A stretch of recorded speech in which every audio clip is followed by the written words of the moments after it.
Well, we've done a few different projects since yours that have a little bit of the same feel, a little bit of the same vibe. But we're seeing more and more that it's starting to come into the St. Louis area. Yeah, I've noticed that too. You feel like you're a trendsetter? I am. Welcome to The Art of Custom from Hibbs Homes. In this episode, we are going modern. Client Barbara Bolk talks with us about her mid-century modern home and the building of such a unique design in the Midwest.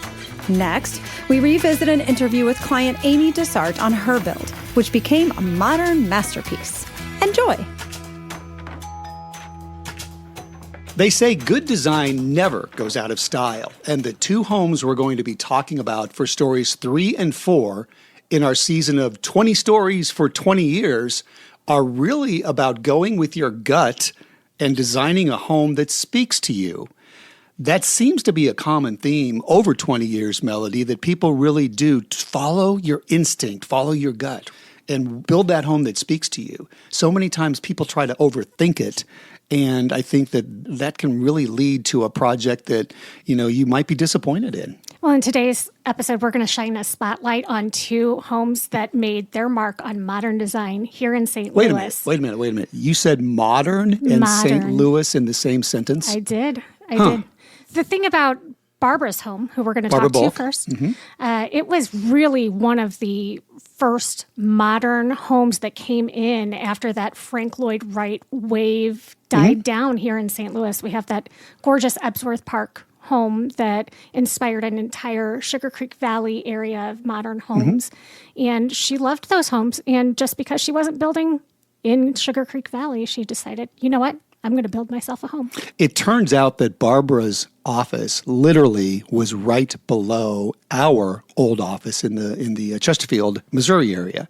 She didn't even know we were there. We didn't know she was there until she was talking with somebody and was not having really good luck finding builders who she felt could build her home. Some way, somehow, someone said, "Have you tried Hibbs Homes?" And she said, "Well, I've never heard of them." So she went home, looked us up on the website, and when she saw the address and figured out we were right above her, she said, "That must be a sign." And then she sent me a copy of the plans, and she was kind of hoping that we would be interested because it was a modern design. And I said, "Oh yeah, we can do this, no problem." So those two things are really what led us to start working with Barbara. But it's going to be fun to share her story. We're also going to share an insightful interview with another one of our clients named Amy DeSart, who built a home a couple of years later, and it was truly a modern masterpiece. Yeah, and both of these homes were inspired by travel. Yes. They both wanted that kind of hotel boutique feeling when they came home at night. And they were both awarded the Custom Home of the Year in their respective building years by the HBA. That's because they're beautiful homes. So let's start with Barbara's recent look back at her design and build that finished up in the year 2019.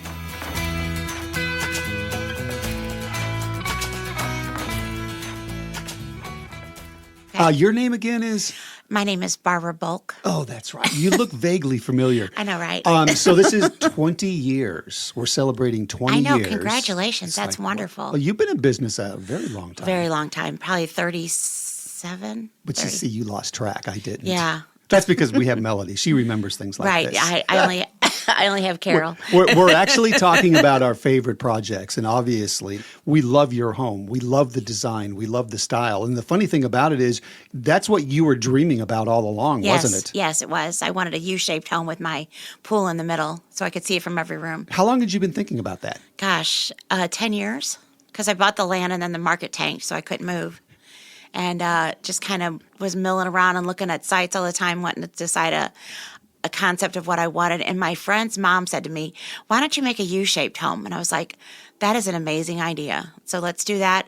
I want to be able to see my pool from every room in the house, which I can with all the windows and everything. Yeah. And that was your dream. And that's one of the things about building a custom home is you truly can build your dream. Exactly. So when you decided to, we'll talk about the U-shaped home a little bit more in a minute, but the exterior, the kind of the design, the more modern flair, or where did that come from? Well, I'm not a very girly girl, so I like the Frank Lloyd Wright look where it's straight lines and lots of angles. And From concept to completion, would you have done anything different with the design, or are you very happy with it? I'm very happy with it. There are a few things that I'm like, that would have made more sense, but not just maybe like 2 or 3 things. But how do you know it when you're in the middle of You it don't, too, right? You don't know that. Yeah, and actually I got one of the ideas from a house that I met you at. They had like cubby holes in their extra bathroom for their pool. And I wish I had done that instead of a shower because people have nowhere to put their stuff. So I wish that's only like one of the things that I would have done differently. When you started thinking about this whole project, what did you do in order to help you with the design? Well, I was interviewing architects, and I don't remember who gave me Jim Bolesky's phone number, but I contacted him. And when I showed him the sample kind of draft, what I wanted, he took off running with it. So he knew exactly what I wanted. I told him I want to be able to see that pool from everywhere, and he did that for me. Why was it important to see the pool from everywhere? Because I love water. I just love to see the pretty water, the pretty blue water. If I was going to spend that much money on a pool, I want to be able to see it and enjoy it. And I remember when we first started talking about it, you were very particular about the Right. coping and about the finish and everything of that pool because it really needed to be a certain blue. Right. I wanted it to be a Caribbean blue. Yeah. The other fun part about it is your bedroom, Right. the primary bedroom. The walls are painted what color? Caribbean blue. So in other words, when you wake up in the morning, you feel like you're in the I Caribbean. feel like I'm in a resort. Exactly. Yeah. And that's what you wanted. Right. That's exactly what I wanted because I work hard and I wanted to feel like I was in my resort even when I'm at home. I guess when you think back on it, is that the benefit of building a custom home is you could do things like that? You could do totally what you want. It's not this cookie cutter design that everybody else has. It's exactly what you want. Yeah. Was it a hard process? No, not at all. It was very easy. I didn't think it was hard at all. Everybody says that you're going to get in a good fight with your husband and it'll be a disaster. You're going to hate the builder by the time it's done. I thoroughly enjoyed working with you and Neil and Chris and Natalie. You're like, I can make this happen. And that's how I am. I can make this happen. So let's make it happen. Get it done. And it's interesting because part of the podcast we're doing is that whenever you build a big, beautiful, large home like yours, sometimes it can actually paralyze a client because there's so many decisions Right. overload. Right. But I have to believe that if you do have an organized team Yes. and working at it on a kind of an organized manner, you can make it happen. Oh, totally. Yeah. And I was in a rush because I had to get all my selections made before my busy season. So I was going to every little vendor, whatever, picking out everything. Luckily that I had my mind made up on a lot of stuff, how I wanted it, but it went like clockwork. Everything went like clockwork. The whole house did. You're a CPA. Yes. You're very detailed. Yes, I am. You focus on the details, and Yes. obviously something like that would help during this process Right. as well. Yeah. Plus I majored in merchandising before I became a accountant. So it was like, I'm very design oriented, sort of. I did not know that. Yeah, I did. Yeah. I knew you had a vision. I knew you had a dream, and I knew you had a specific look for every Right. single room. But I didn't realize that was in your background. Yeah, it is. Yeah. That's why I knew what I wanted from the get go. Well, it's time to build your second home then. I if know, you right? Go through all that. No way. You're not getting me out of that house. I love that house. That's awesome. What are the most favorite things beside the pool? Because it is a beautiful my pool. pool, yeah. But the house itself. What is the most favorite part of the My house? kitchen. I love my kitchen. Like I went from this teeny tiny little bitty kitchen to this huge, massive, beautiful kitchen. And I told my sister-in-law, I feel like Vanna White walking back and forth in this kitchen, cooking dinner because I go back and forth, back and forth. But my kitchen is just absolutely amazing. And so is my fireplace. Oh, I love Yeah, that fireplace. yeah, all Yeah, the two of stone. them actually. Yeah, Couple of them. I love But you both of talking them. about the main one. And Well, the, actually, I like both of them. And the one in the game room was an extra hurry up and add this on somewhere because the HOA made us. But I love both of them. I do want to tell you one thing that I got when I was having the game room fireplace. I was having the gas logs installed. The guy who put the logs in went downstairs and he said, "This is the most well-built home I have ever been in." So he Wow, told me, that's nice yeah, to it was a hear. huge compliment to you, I thought. And you know what's interesting is we are so used to whenever somebody else comes in, they start saying, well, this is wrong and this is wrong and this is Right. because they want to look like heroes to the homeowner. Right. And so to hear that is very nice. And Oh, I'm yeah. glad you shared that with I us. thought that was really nice. Yeah. Of him to say. I said, well, thank you very much. And then I told him your name and everything. He's like, oh, yeah, I know about Kim. Yeah. There was a lot of challenges because I would go to the vendors and they would say, nobody in the Midwest wants that. Nobody in the Midwest wants that. And I'd say, well, I want it, so find it. And that was very frustrating. I like the backsplash in my kitchen is like a turquoise blue. and silver, and that was impossible to find. So finally, luckily, Kim would let me do this, but I went online and found it and ordered it from China. It's exactly what I wanted, but all the vendors were like, nobody admitted, even with my stairwell. Remember, my stairwell was so modern and contemporary, and I was like, I want it, so find it. But the stairwell was also, they did a very good job on that. Yeah. It's beautiful It how is. you pulled everything together. And what's interesting is we've done a few different projects since yours, probably at least 3, if not 4, that have a little bit of the same feel, a little bit of the same vibe, not the same house, obviously. Right, yeah. But we're seeing more and more that it's starting to come into the St. Louis area. Yeah, I've noticed that too. Do you feel like you're a trendsetter? I am. I don't know. You're just always ahead of the curve, aren't you? Exactly. But I would have to think that when friends and family and even people that you don't necessarily know that might come over to the house, their response has to be very gratifying because It you is. did buck the norm and look what you ended up with. Right. Everybody says that. The design is amazing. The house is amazing. The interior is amazing. Everybody says that the backyard is lovely. And it just makes me feel so accomplished that I did all that with the help of you and Jim Bileski. So the takeaway really should be follow your heart, build Right. what you want. Don't let people tell you Yes, what to build. Exactly.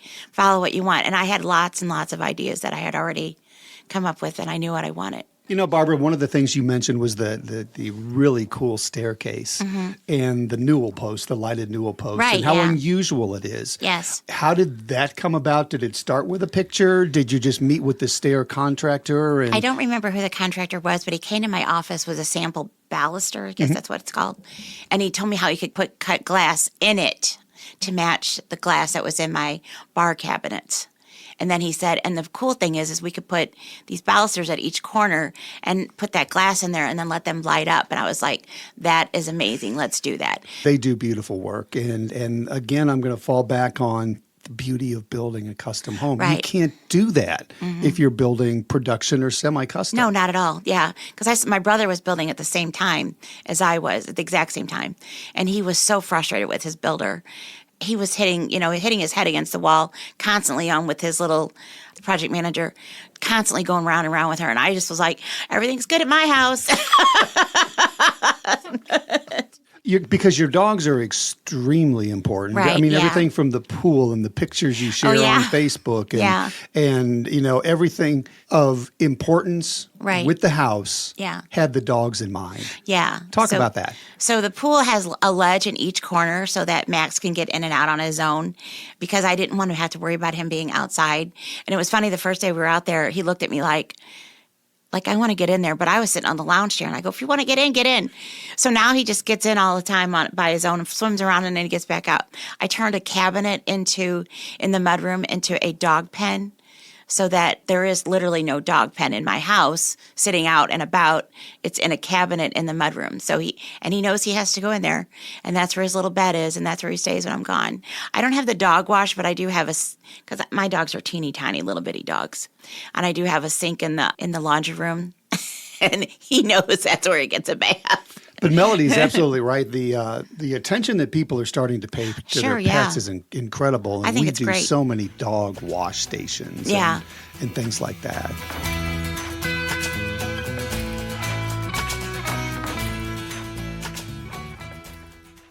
Melody, it's interesting to hear how Barbara really embraced mid-century modern design in St. Louis when it was a rarity. You mentioned that, kind of when we were talking during the intro, that there were not many people who were willing to go out and build that style of a home. The thing about it is we were talking about good design never goes out of style. That was, it was based on a really great, very American style of design. It didn't go out of style. It actually came back in style, especially in the St. Louis area. Okay, now let's move to another inspiring project. As a matter of fact, it's an award-winning modern home that really pushed the envelope in both design and functionality. We're going to throw things back to the year 2020 and an interview with Amy DeSart, whose home is a perfect example of how builders, architects, and clients' creativity and collaboration can really lead to something truly extraordinary. Well, Amy, we certainly do appreciate you joining us. Take us back to the very beginning. When did you decide that maybe building a custom home was something you wanted to do? And then why did you take that leap? Over the years, I've lived in several different houses. I've actually built 2 houses that I would call more of a production type home, where you have a few different styles and floor plans to choose from and get to customize a few things. But having lived in my last home for about 18 years, I just felt as though I was ready to build a home that totally met my needs. The functionality of how I lived from day to day, and having lived in a variety of homes, you get to know what you like and what you don't like. And also, one of my hobbies is traveling, and I've traveled all around the world. And I wanted to be able to incorporate some of the things from my travels that I loved, because I always used to tell everybody when I traveled, I want to stay in a place that's better than my own house, or why would I leave? But now I'm almost to the point where with this house, I'm not sure I want to leave all the time because I love it so much. Well, it certainly is a beautiful home. And I remember the design process, sitting at your dining room table with the architect. What was that like? And would you have done anything differently now looking back on it? Well, I actually love the design process. I'm an accountant by trade and I love details. And so when we sat down, I had a vision in my head of the floor plan that I wanted. I've been thinking about that for about 5 years, but I couldn't visualize what the actual house would look like. I wanted a ranch house, but I couldn't decide what should that house really look like. I liked contemporary, I liked mid-century modern.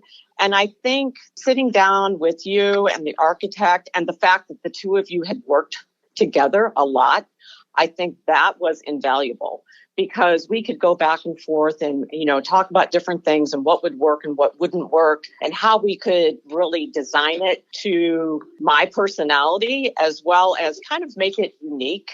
And I would say we achieved all of that through this process, because I just hear from everybody that they love the design of my house, and it is unique. And I think it's important that those channels of communication, making sure that the architect, the homeowner, and the builder are all on the same page. And that's why we highly recommend trying to put your team together up front. You mentioned the architect, Jim Bolesky. What a great guy. And Jim was actually on our podcast, the earlier episode, where we were talking a little bit about universal design and multi-generational design and everything. But Jim's a very talented architect. We've worked with him for, many years and on many really cool projects. And so it's nice to hear you say that your friends are really complimentary of the design and how everything turned out. So that's got to make you thrilled too. Yes. And, Jim and I totally clicked. He helped create this vision. And I think it was great, Kim, because Jim and I could get out of line a little bit on the cost part of it. What do you mean you could? And you would step in and help us realize and understand that maybe we needed to pull back a little bit. But that's what I loved about the three of us working together, is that we kept things in line with my budget, that I had set out up front, and that I got everything I wanted, and we figured out ways to make that happen. But I do think there is this connection between the builder, the architect, and the person building the home. And I think, Amy, it's important to let everybody know too, though, that yes, building the home, designing it, building it, it's a great process. But there are some hurdles and some challenges that come along the way. It's not all, roses and sunshine and rainbows, because it is a tough process to go through. You mentioned the budget. And one of the things that I know that I try to keep my eye on during the design phase is the budget. But I also know there's so many moving parts and pieces and costs that go up and costs that go down, that for the most part, whenever you do come out with that first round of the budget, many times you do have to go back and take a look at, okay, where can we cut from here? What can we do to simplify? Maybe we have to shrink the room a little bit. And we had to do that with your budget as well. It wasn't horrible. You were very good about it. You, being an accountant, understand the number component behind it and understand that, sometimes you might have to give up a little bit. And I thought that process, although we did have to go through it, I thought it went pretty well. Yeah, I would agree. I have caviar taste, I would say. And I think some of that comes from my travels and seeing the different things I wanted. But in the end, I really do feel that with our back and forth and trying to keep things in line, I still got a lot of very unique things in my house. and what I would call very quality finishes. But I did have to go back and forth because one of the problems that we ran into initially was that I purchased a home that had to be torn down, and there had a swimming pool that had to be torn down. And we ran into a soil problem that nobody expected. And so that was one of the things that set me back a little bit in the beginning. And yes, I did have to go back and eliminate a couple things that I did want up front with my house. But overall, I think we came in so close to the original budget. And that was really the work back and forth between you and I, Kim, and your team, trying to get everything I wanted, but see where we could trim some costs in some areas. We did. We had to work together, and I'll say it, you were very gracious about it. It worked out exceptionally well. There were some times when it got a little bit tense, but my team felt it because we knew you had a budget. We needed to meet that budget. We had a kind of a disconnect with the flooring at one particular time, but my team actively got involved and found a solution and brought you pretty close to budget with that. Now, it's interesting you mentioned your swimming pool. Do you remember? This was in early winter, and we demolished your house and we were getting ready to pour the foundation, and we had a horrible rainstorm. And so your entire hole that we dug for your foundation literally filled up with water 10 feet deep. Do you remember that? I remember that. And I said, well, maybe now I have the swimming pool and we build a pool house and I just live in that. I know. I sent you a picture and I said, here's your swimming pool. And you reacted very well. And that's what we try to let people understand as far as the construction process. It's a great experience, but you have to be prepared for the unknown, and you just kind of have to roll with the punches. Yeah, I think that's important for people to know. I think people should understand that there's lots of decisions. So if you're not a good decision maker, it can be a little bit difficult. So there's lots of decisions along the way. I think you also have to be very flexible. I think you should know that a custom home is going to take a little bit longer to build than a production home. But when you're in it, you see the difference, and why it takes a little bit longer, because everything is finished to perfection in my mind. And that's what you're looking for when you're building a custom home. Great point, and I'm glad you brought that up because we frequently are building homes in communities where you might have a production builder working on a home and not far away, we're working on a custom home. And the production home, I'm telling you right now, is going to finish 2 or 3 months earlier because it's a totally different process. They don't have the selection process. They don't have the attention to detail. They just do it differently than you do with a custom home. So please don't expect the home to be built in the same amount of time. What other thoughts, what other advice do you have for those thinking about possibly building a custom home? I think that you really need to have in your mind, before you start, what it is you want your house to at least look like on the inside. How you want to function in your house, I think, is a great piece of advice people should think about before you really even sit down. I also recommend, again, that you have a builder and architect that have worked closely together and understand the process and understand each other. One of the other benefits that I have found is that everything in a custom home has been built with higher energy efficiency. And I've noticed that in my bills, even from my last house that was 18 years old, that my bills for my utilities has been so much less. So that's been a big benefit. And you move in and everything's ready to use. It's not like you have to fix something, because originally I was looking at some mid-century modern ranches and thinking about maybe just doing renovations. But as I went through that process, I came to understand fairly quickly that there was going to be so much that had to be done. And would I end up with a product as good as what a custom home would be and probably spend as much money on it? So I think there's a lot of things like that people should think about, when they're looking at it. But I also think that you have to really sit down and consider what your budget truly is and allow a little extra money in that budget for anything that might pop up that is unexpected. So, Amy, I need to tell you that you built your home at the exact right time, because right now, with material costs right now due to the pandemic, your house, and this is no joke, would probably cost another $100,000 to build. Oh, easily. Yes, Easy. we're seeing that at the hospital and holding back actually on some things that we were going to build just because of the lumber costs. Yeah. And so, yes, I did get in at the perfect time. You did. The lumber prices will eventually come back down for everybody who's considering building, but it is something to think about now. Maybe start the design process now, and by the time you're ready to budget, prices will have backed off a little bit. I introduced you to Jim, and I could tell that you and Jim hit it off right off the bat. How did you end up finding us? Well, I actually did a lot of research on all the builders in the area, and I liked what I saw on your website. And then I remember calling and you saying that you were building a home that was a little bit more contemporary. You invited me to come out to that house before it was finished and take a look at it. And I met you and your team, and I immediately felt a connection. And I left there knowing that I was going to choose you. And that's the same exact thing that happened with Jim as my architect when he sat down and started drawing out all the stuff. And I knew immediately that you understood my vision.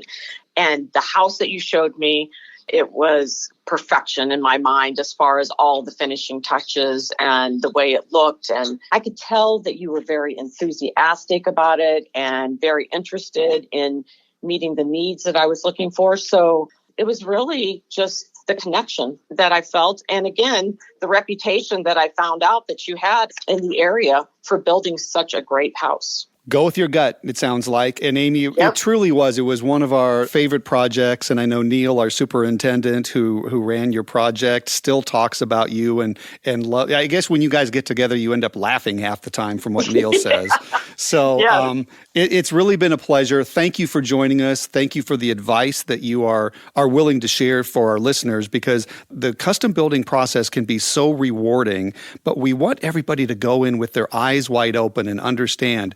Rewarding? Absolutely. Do you have a few challenges along the way? Absolutely. Are there a lot of selections you've got to make along the way? 100%. But in the end, is it worth it, Amy? Yes, totally. I think you're exactly right. You do have to go in with your eyes wide open. But now even the challenges that we had, it's like I don't even remember them anymore, Kim. Well, that's encouraging. I mean, because I love my house so much. I barely remember those challenges.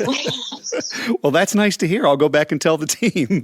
Yeah. Amy, it was great. Seriously, thank you so much for your time. I'm just so thrilled that you like your home, because I've seen it. I've been in it since it's been finished, and it's gorgeous. We're going to share some of the pictures on our show notes page. So I encourage people to go check it out, because it is a very beautiful home. Lots of people talking about it, and I'm just so happy it turned out to be, such a good experience for you. So thanks for your time, Amy.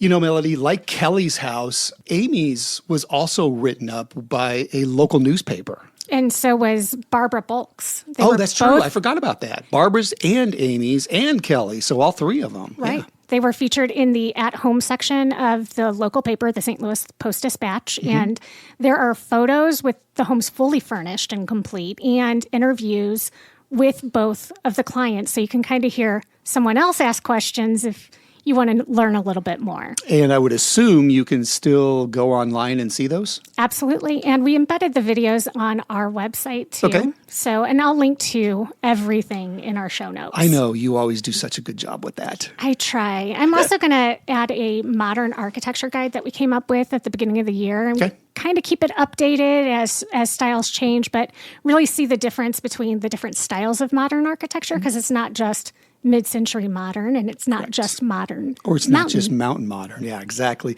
I really encourage our listeners, too, to follow your heart. If you want to build a more modern home, this is your chance. Don't feel like if you're living in a part of a country that you don't see that architecture style very much, that you shouldn't do it, because, again, this is your home. Build the home you want. And if it's modern, terrific. If it's mid-century modern, great. If it's colonial, whatever. But just follow your heart. And I would say sometimes people, kind of look down on the modern farmhouse trend. But there were people who wanted to build farmhouses long before it was named by Joanna Gaines as Exactly. a certain style, so that, it is timeless and it's beautiful. And if it's functional, you're going to love it. Now, the one thing that I do want to say, though, from a cost standpoint is depending upon how modern you go, that can drive your construction costs a little bit because of the windows you need to use, some of the finishes on the inside, little things like that. So be aware when you talk to a builder, if someone says, okay, the modern design may, and I use the word may because it's not hard and fast that they will. A lot of it's just simply going to come down to the design and a lot of the finishes. But just be prepared that you might hear that modern designs do cost a little bit more, which is true. Sometimes they do. Well, and the thing is, sometimes they look more simple, but when you have those Yes. more simple floor plans, you've got longer runs of electricity and plumbing, and the I-beams, I believe, need to be steel in order to keep the floor, stable. And it looks deceptively simple. Okay, I guess we're going to wrap up this episode. As always, we encourage people to like us and subscribe to us. We have a lot of very good listeners who really are just awesome. And we invite people to continue to join us and continue to have fun with us and email us, right? You like to hear from some of our listeners. And thanks to everybody who's been sharing the podcast on Reddit, too. Oh, yeah, good point. Lots of folks have been coming over and asking questions. And, that's a pretty trusted resource for finding information. So thank you if you shared us on Reddit. And if you haven't yet, consider sharing us on Reddit. And one of the things that we don't talk a lot about because we don't like to boast, but we like to do is we try to find ways to give back in the community. That's important to us, right?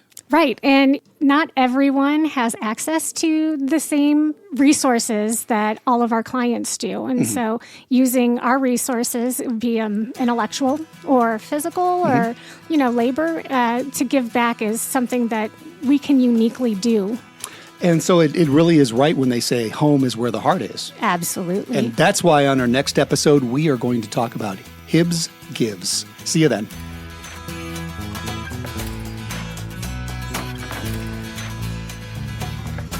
For more information, visit www.artofcustompodcast.com or find us on Facebook and LinkedIn as The Art of Custom. Be sure to subscribe to get the latest episodes and please rate and review.